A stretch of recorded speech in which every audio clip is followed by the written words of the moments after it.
Hello everyone and welcome to the new class of biology.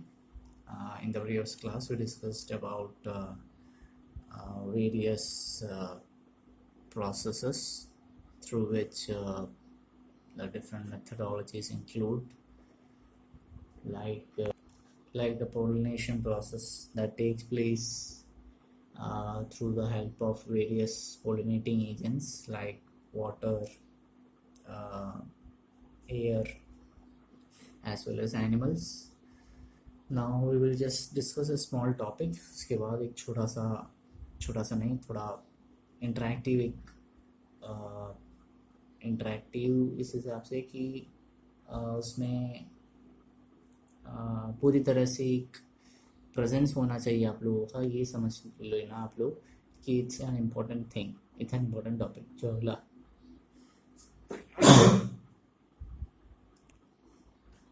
Topic आ रहा है वो एक तरह से आप लोगों के लिए इम्पोर्टेंट है. ये भी इम्पोर्टेंट है वैसे. So first thing we must come to know about is what is an outbreeding process. Okay, outbreeding device, yeah, what do you mean by outbreeding device? Not a process. What is outbreeding device? देखिए जो भी plants, जितने भी majority plants इस दुनिया में हैं, flowering plants, उनकी खासियत ये है कि ज़्यादा से ज़्यादा वो लोग सेल्फ पोलिनेशन करते हैं. Right? What is self pollination? A pollination process in which the plant, the anther of the plant gets sticked to or transfers to the stigma of the same plant of same flower or the same plant of different flower. यानी कि एक ही plant के अपने ही flower में या फिर उसी plant के दूसरे फ्लावर के साथ पोलिनेशन करने के प्रोसेस को अपन सेल्फ पोलिनेशन कहते हैं सॉरी. लेकिन अगर यही सेल्फ पोलिनेशन प्रोसेस कंटिन्यू करते रह गए तो उसमें बहुत सारी प्रॉब्लम्स हो सकते हैं. जेनेटिक्स के बारे में आप लोगों ने सुना ही होगा. जेनेटिकल डिफेक्ट्स या फिर पॉपुलेशन, आने वाली जितनी भी जनसंख्या है या जो भी आबादी है या फिर जो भी जनरेशन है, it could be affected due to self pollination. इसकी वजह से डिफरेंट टाइप ऑफ जो स्पीशीज़ हैं उनके अंदर, मतलब प्लांट स्पीशीज़ एक तरह से, तो उनके अंदर की जो इवॉल्वमेंट है इन जो डिफरेंट स्ट्रक्चर्स का या फिर डिफरेंट चीज़ों का जो इवॉल्वमेंट है, वो इवॉल्वमेंट कंटिन्यू नहीं हो पाएगा. हमेशा एक फ्लावरिंग प्लांट, अगर एक खेती के हिसाब से देखा जाए, एग्रीकल्चर के हिसाब से देखा जाए, and a farmer always tries to want to make profit through agriculture. तो अगर ये प्रोसेस, इनब्रीडिंग जैसा प्रोसेस या फिर सेल्फ पोलिनेशन जैसा प्रोसेस कंटिन्यू होता गया तो इनब्रीडिंग डिप्रेशन जैसी इश्यूज हो सकते हैं. तो उसको अवॉइड करने के लिए कुछ मेथड्स का होना ज़रूरी है. जैसे एक मेथड ऐसा है कि पोलन की जो रिलीज़ करने का टाइम है और स्टिग्मा की जो एक्सेप्ट करने का टाइम है उसको अलग अलग कर दो, उसको सिंक्रोनाइज कर दो. मतलब वो प्लांट अपने आप ही कर सकता है. प्लांट में अपने आप ऐसा मॉडिफिकेशन अपनी इस हिसाब से अनुसार इनब्रीडिंग टेक्निक्स अपने आप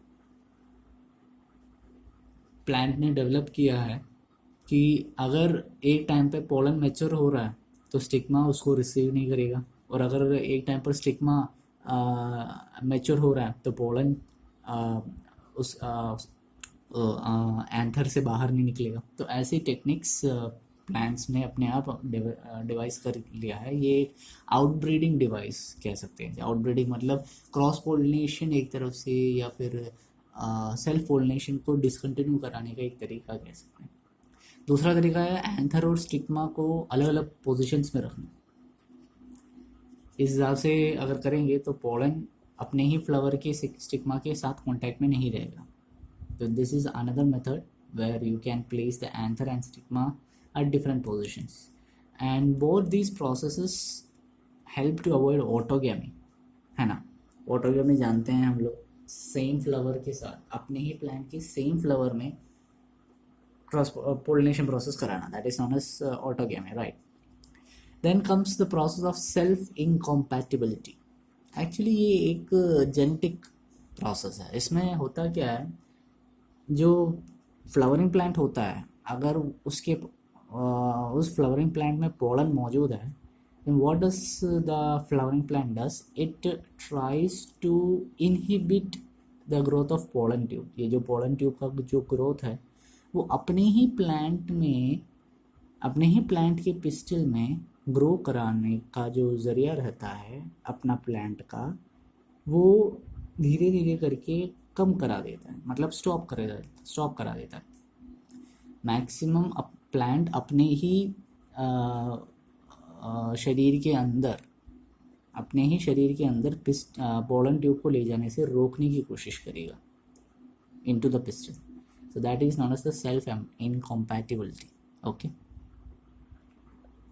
then the next method is the production of unisexual flower. Unisexual flower हम जानते हैं, इस पे जो फ्लावर होता है यूनिसेक्सुअल फ्लावर, उसकी अपनी खुद की एक गैमेट रहती है. इधर it could be male gamete और it could be female gamete. तो ये टोटली इनब्रीडिंग प्रोसेस को अवॉइड कर देता है. यूनिसेक्सुअल फ्लावर के द्वारा ऑटोगेमी तो बहुत ज़्यादा हद तक अवॉइड हो जाता है, बट गीटोनोगेमी ज़्यादा से ज़्यादा अवॉइड नहीं हो पाएगा. गीटोनोगेमी भी हम जानते हैं. Geitonogamy means a process where pollination is taking place of same plant but of different flower. अलग अलग फ्लावर के साथ लेकिन अपने ही प्लांट में पोलिनेशन प्रोसेस हो, उसे गीटोनोगेमी कहते हैं, है ना, राइट. ओके. रेगुलरली पढ़ते रहिएगा ये, बीच बीच में आप लोग, नहीं तो आपका फ्लो बीच में कट हो जाएगा अगर आप इसको बीच में नहीं पढ़ पाओगे, क्योंकि आने वाले कंटिन्यूस टर्म्स है, पिछले वाले टॉपिक्स हैं. चैप्टर लेंथी है, इस हिसाब से रेगुलरली पढ़ना भी ज़रूरी है. ओके. सॉरी. देन एक तरीका ऐसा भी है कि मेल और फीमेल जो फ्लावर्स है वो डिफरेंट प्लांट्स में हो जाए. मतलब एक प्लांट में मेल फ्लावर, दूसरे प्लांट में फीमेल फ्लावर, और टोटली ये एक तरह से गीटोनोगेमी भी अवॉइड कर देगा और ऑटोगेमी भी अवॉइड कर देगा. मतलब यहाँ पर clear cut cross pollination process हो रहा है. So these are the outbreeding techniques that a plant uses और a plant can include to avoid the inbreeding issues. ठीक है. फिर आता है pollen pistil interaction. Pollen pistil interaction आपको थोड़ा सा एक इंट्रो दे देता हूँ. देखिए, आप लोग जानते हो कि पोलन ग्रेन्स के अंदर का जो मेल गैमेट है वो डायरेक्ट उड़कर, मतलब पोलिनेशन के लिए जो पोलिनेटर्स यूज़ किए जाते हैं उनके द्वारा, it goes to the stigma, stick to the stigma, pollen tube is developed. फिर वहाँ से पोलन ट्यूब डेवलप होकर एक सेल के अंदर चला जाता है, फिर वो फ्यूज़ हो जाता है, फर्टिलाइजेशन प्रोसेस होता है, फिर डेवलपमेंट, वहाँ पर डिफरेंट टाइप ऑफ डेवलपमेंट होता है. अब इस पोलन को एक्सेप्ट करने वाला या फिर इस पोलन के ट्रांसफ़र के टाइम स्टिग्मा को कैसे पता चलेगा कि उस पर चिपकने वाला पोलन एक कॉम्पैटिबल टाइप का है. कॉम्पैटिबल टाइप मीन्स एक करेक्ट, उसे अपने ही स्पीशीज़ का है, सेम स्पीशीज़ का है, उसे कैसे पता चलेगा, राइट. ये भी तो एक इशू है, क्योंकि पिस्टिल जो उस पोलन को एक्सेप्ट कर रहा है, पिस्टिल को ये जानना ज़रूरी है कि पोलन अपने ही स्पीशीज़ का है या दूसरे स्पीशीज़ का है, राइट. क्योंकि पोलन कहीं से भी आ सकता है, खुद के फ्लावर से भी आ सकता है, दूसरे प्लांट के फ्लावर के भी आ सकता है जो दूसरी स्पीशीज़ का है. जैसे ब्रिंजल की सपोज फ्लावरिंग हो रही है, तो ब्रिंजल की फ्लावरिंग के वक्त कोकोनट ट्री से अगर कोई फ्लावर उड़कर उसके ऊपर आ जाए, तो फर्टिलाइजेशन प्रोसेस अगर हो गया, तो फिर होने वाला प्लांट का नाम क्या रखेंगे? It's a wild guess, it can also happen. ऐसी प्रोसेसेस को अवॉइड करने के लिए पोलन अपने ही स्पीशीज़ का है कि नहीं, दूसरे स्पीशीज़ का है कि नहीं, उसको अवॉइड करने के लिए पोलन पिस्टिल इंट्रैक्शन का होना ज़रूरी है, right. Actually pollen pistil interaction क्या होता है? पोलन पिस्टिल एक्सेप्ट करता है अगर वो कॉम्पैटिबल टाइप का है, अपने स्पीशीज़ का है, अपने स्पीशीज़ का है, एक्सेप्ट कर लेता है, तो फर्दर प्रोसीजर्स जो भी होनी होती है और उसमें उसके द्वारा फर्टिलाइजेशन होता है। ओके, और फर्दर प्रोसीजर के बाद फर्टिलाइजेशन हो जाता है। अगर पोलन राइट अपने ही टाइप के स्पीशीज़ को, मतलब पिस्टिल अपने ही टाइप के पोलन को एक्सेप्ट करता है। सपोज पोलन इनकॉम्पैटिबल टाइप का है, रॉन्ग स्पीशीज़ का है, तो पिस्टिल उसको रिजेक्ट कर देता है। पोलन जर्मिनेशन जो स्टिग्मा पर होता है उसको, उससे भी उसको अवॉइड कर देता है। प्लस साथ साथ अगर पोलन ट्यूब स्टाइल के अंदर ग्रोथ होने की कोशिश कर रहा है वो भी अवॉइड कर लिया जाता है।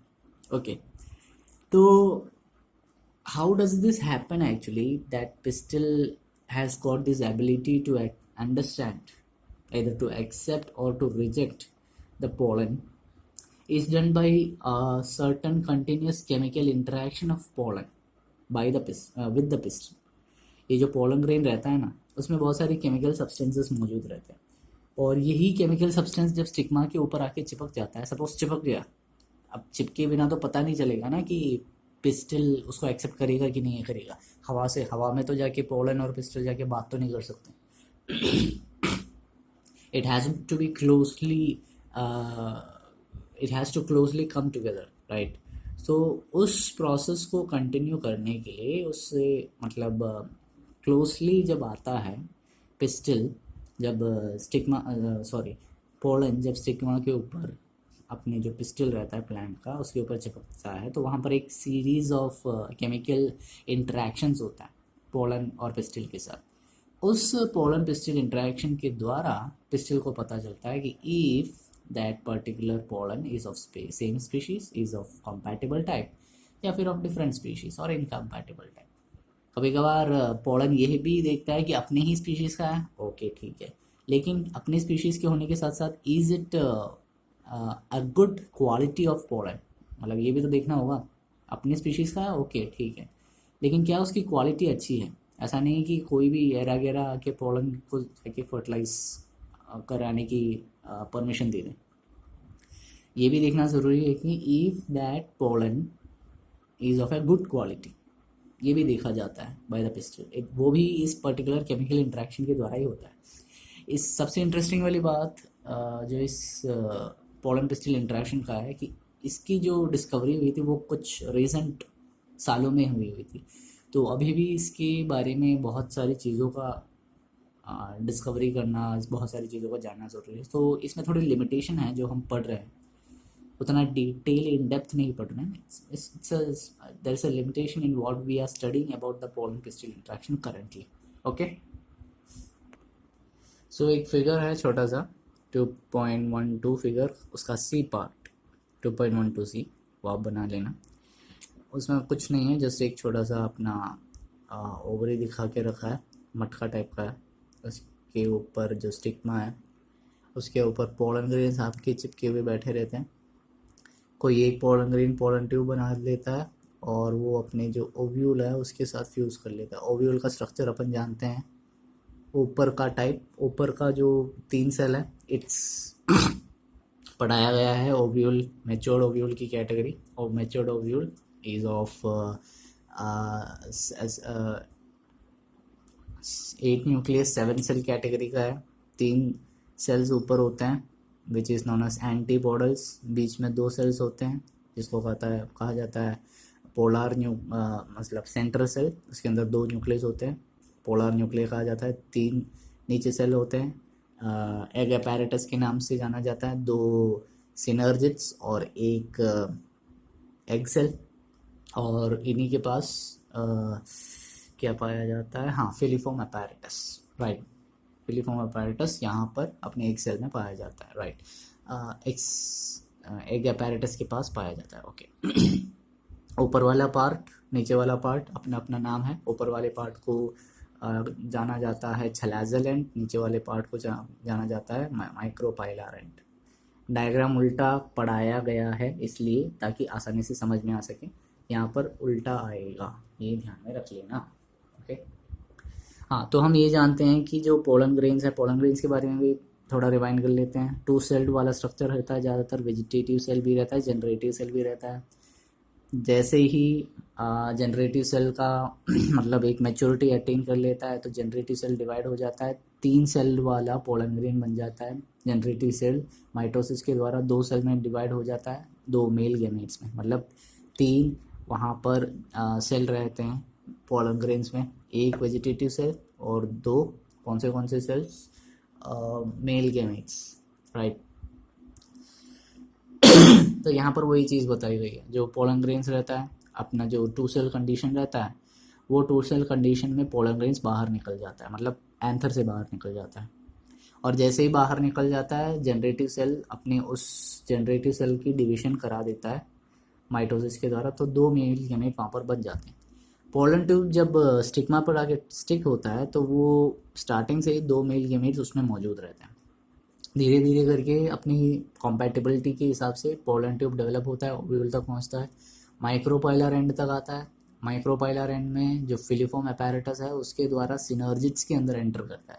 सिनर्जिट्स जो एक्सेल के पास मौजूद रहता है। जो डिस्कवरी वगैरह हुई थी उसके द्वारा एक चीज़ ये पता चला है, ये जो फिलीफॉर्म अपैरेटस है, ये फिलीफॉर्म अपैरेटस जो अपने एग अपैरेटस पे मौजूद है, that helps mainly in guiding the pollen tube entry. Pollen tube को एक्सेल तक पहुंचाने के लिए फिलीफॉर्म अपैरेटस अपने इस पोलन ट्यूब को एक्सेल तक पहुंचाने के लिए गाइड करता है। तो ये जो कंप्लीट प्रोसेस है जहाँ पर पोलन स्टिग्मा पर डिपॉजिट होता है, पोलन ट्यूब डेवलप होता है, फिर पोलन ट्यूब ओव्यूल के अंदर एंटर होता है। एक चीज़ आप लोगों को पूछ लेते हैं, वैसे कितना ओव्यूल बनता होगा आफ्टर दिस आप जो मैच्योर्ड ओव्यूल का फॉर्मेशन होता है, एक्चुअली कितना ओव्यूल बनता होगा वहाँ पर? Only a single ovule, okay. तो ये जो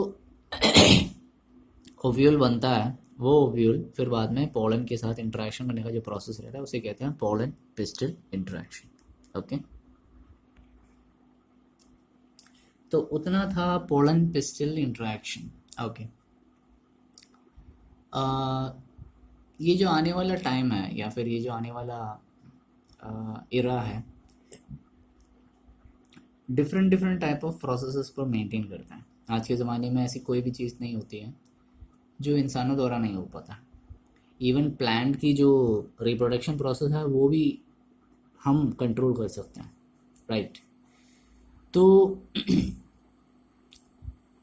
ऐसे प्रोसेस जिसमें हाइब्रिडाइजेशन जिसको कह सकते हैं पोलिनेशन एक तरह से, वो प्रोसेस अगर आर्टिफिशियली हो पाता है, that is the artificial hybridization. तो उस आर्टिफिशियल हाइब्रिडाइजेशन के द्वारा प्लांट की अपनी डिसाइड कैरेक्टर को मतलब जो कैरेक्टर हम चाहते हैं उस कैरेक्टर के हिसाब से हम नए नए स्पीशीज़ का डेवलपमेंट करा सकते हैं, इवॉल्वमेंट करा सकते हैं। जैसे अगर हमें एक ऐसी स्पीशीज़ चाहिए, स्पीशीज़ ऑफ वीट, गेहूँ की एक ऐसी स्पीशीज़ चाहिए जो फंगस से रेसिस्टेंस दे सकें, it can be easily developed, artificial hybridization. ऐसी स्पीशीज़ ऑफ मेस, मक्का चाहिए जो फ्लाई रेसिस्टेंट है, डेफिनेटली पॉसिबल। आज का ज़माना ज़रूर हमें ऐसी चीज़ों को डेवलप कराने में हेल्प कर सकता है। तो that is actually what the artificial hybridization means, right. Artificial hybridization का एक जो ज़रिया है या जो प्रोसेस है उसमें होता क्या है, स्टिग्मा को completely प्रोटेक्ट किया जाता है when it, so that it does not come in contact with the unwanted pollen। जो पोलन हम चाहते हैं उस पोलन के साथ उस पोलन के साथ स्टिग्मा का हाइब्रिडाइजेशन या पोलिनेशन प्रोसेस हो, फर्टिलाइजेशन प्रोसेस हो, ऐसे प्रोसेस को आर्टिफिशियल हाइब्रिडाइजेशन कहा जाता है। यानी कि नेचुरल तरीके से पोलिनेशन ना होकर आर्टिफिशियल तरीके से पोलिनेशन। 2 मेथड से किया जाता है। First method is emasculation. Emasculation मतलब सपोज आपको एक प्लांट मिल गया है, जो ये भी बता देता हूँ, ये जो प्रोसेस मैं बता रहा हूँ आर्टिफिशियल हाइब्रिडाइजेशन, ये बाइसेक्सुअल फ्लावर्स के केस में होता है, कि इसमें आसानी से किया जा सकता है। यूनिसेक्सुअल फ्लावर्स में तो होता ही होता है, लेकिन बाइसेक्सुअल फ्लावर्स के केस में ऐसे प्रोसेस 2 स्टेप के प्रोसेस को कराना पड़ता है। इसमें होता क्या है, और वैसे यूनिसेक्सुअल फ्लावर के केस में तो सिर्फ एक ही स्टेप होता है इन दोनों में से, तो कौन सा है आपको अपने आप समझ में आ जाएगा। इमैस्कुलेशन प्रोसेस में होता क्या है, तो इमैस्कुलेशन प्रोसेस में होता क्या है वैसे, जो बाइसेक्सुअल फ्लावर रहता है जिसमें मतलब दोनों मेल और फीमेल दोनों टाइप ऑफ फ्लावर्स रहते हैं, उसके फीमेल पेरेंट को जो है उसको हम यहाँ इसमें से अवॉइड कर देते हैं। ठीक है, अवॉइड करना मीन्स इसका जो एंथर रहता है मतलब जो मेल पार्ट रहता है उसको उस फ्लावर बड से अवॉइड कर दिया जाता है, कट कर दिया जाता है by the help of forceps, छोटी सी कैंची द्वारा एंथर को कट कर दिया जाता है। इससे पहले कि एंथर डिहाइज हो जाए, बाहर निकल जाए, मतलब उसमें से पोलन ग्रेप बाहर निकले, उस एंथर को कट कर दिया जाता है। और ऐसे एमैस्कुलेटेड फ्लावर को एक बटर पेपर वाले एक बैग के बटर पेपर युक्त बैग के अंदर डाल दिया जाता है ताकि उस स्टिग्मा के पास दूसरा अनवांटेड पोलन आके बैठ ना जाए या फिर कवर ना कर पाए। इसके बाद जो नेक्स्ट स्टेप होता है वो होता है बैगिंग। उसमें क्या होता है, जो एमैस्कुलेटेड फ्लावर रहता है मतलब ये जो कट किया गया फ्लावर रहता है उसको उसको एक बैगिंग, अभी जो बताया था आप लोगों को ये जो कवर बटर पेपर के अंदर कवर करने का प्रोसेस वो कर लिया जाता है। और जब ये स्टिग्मा रिसेप्टिविटी अटेन कर लेते हैं, मतलब इस स्टिग्मा में रिसेप्शन का ऐसा एक सिचुएशन आ जाता है कि हाँ वो पोलन ग्रेन्स को रिसीव करने लायक बन गए हैं, तो जो मैच्योर पोलन ग्रेन रहते हैं अच्छे क्वालिटी के उसको इसके ऊपर छिड़क दिया जाता है। छिड़कने के बाद इसको वापस रीबैग कर लेते हैं, बैग के अंदर वापस लपेट लेते हैं और तब तक इसको लपेटा रखा जाता है जब तक इसमें फ्रूट्स या फ्लावर्स जिसका भी डेवलपमेंट ना हो जाए। ओके, यूनिसेक्सुअल फ्लावर्स के केस में क्लियर हो गया होगा कौन सा वाला स्टेप नहीं आता है, एमैस्कुलेशन प्रोसेस नहीं आता है, बाकी जो बैगिंग प्रोसेस होता है वो कम्प्लीटली होता ही होता है। ठीक है, जो फ्लावर रहता है एमैस्कुलेशन तो करने की ज़रूरत तो है नहीं, जो फ्लावर रहता है उसको बटर पेपर में कवर कर लिया जाता है जिसके पास स्टिग्मा रहता है। जब वो मैच्योरिटी अटेन कर लेता है पोलन ग्रेन उसके ऊपर छिड़क दिया जाता है, रीबैक कर लेते हैं, तब तक रीबैक करके रखा जाता है जब तक उसका नया फ्लावर डेवलप ना हो जाए। Okay, this is all about today's class, I hope you enjoyed it. Just comment your reviews in the comment box. आने वाली क्लासेस में मैक्सिमम यही कोशिश होगी इस चैप्टर को ख़त्म करें, तो आसानी से 2 चैप्टर्स आपके हो जाएंगे which will be very handy for you for your exams in the next year. Notes जैसे बताते जाते हैं इसी वीडियो के कमेंट बॉक्स में मिल जाएगा। सपोज़ आप लोग एक्सेस नहीं कर पा रहे हो तो जस्ट कमेंट बॉक्स में बता दीजिएगा, अगर आप एक्सेस नहीं कर पा रहे हो तो नोट्स लिखते रहिएगा। Never just say that you haven't got the notes, ऐसा कहना मत जब क्लास स्टार्ट होगा, क्योंकि नोट्स रेगुलरली दिया गया था, दिया भी जा रहा है अभी भी, और जब तक क्लासेस रहेगा तब तक दिया भी जाएगा। ओके डिले हो भी जाता है नोट्स देने में तो भी नेक्स्ट डे आपको कमेंट बॉक्स में मिल ही जाएगा, या फिर उसी दिन शाम को आपको मिल जाएगा, या फिर सोने से पहले तो देख ही लोगे ना कमेंट बॉक्स, वीडियोस वगैरह वीडियो के अंदर कमेंट बॉक्स में नोट्स है कि नहीं। ओके देख लेना and stay safe, stay healthy, have a nice day.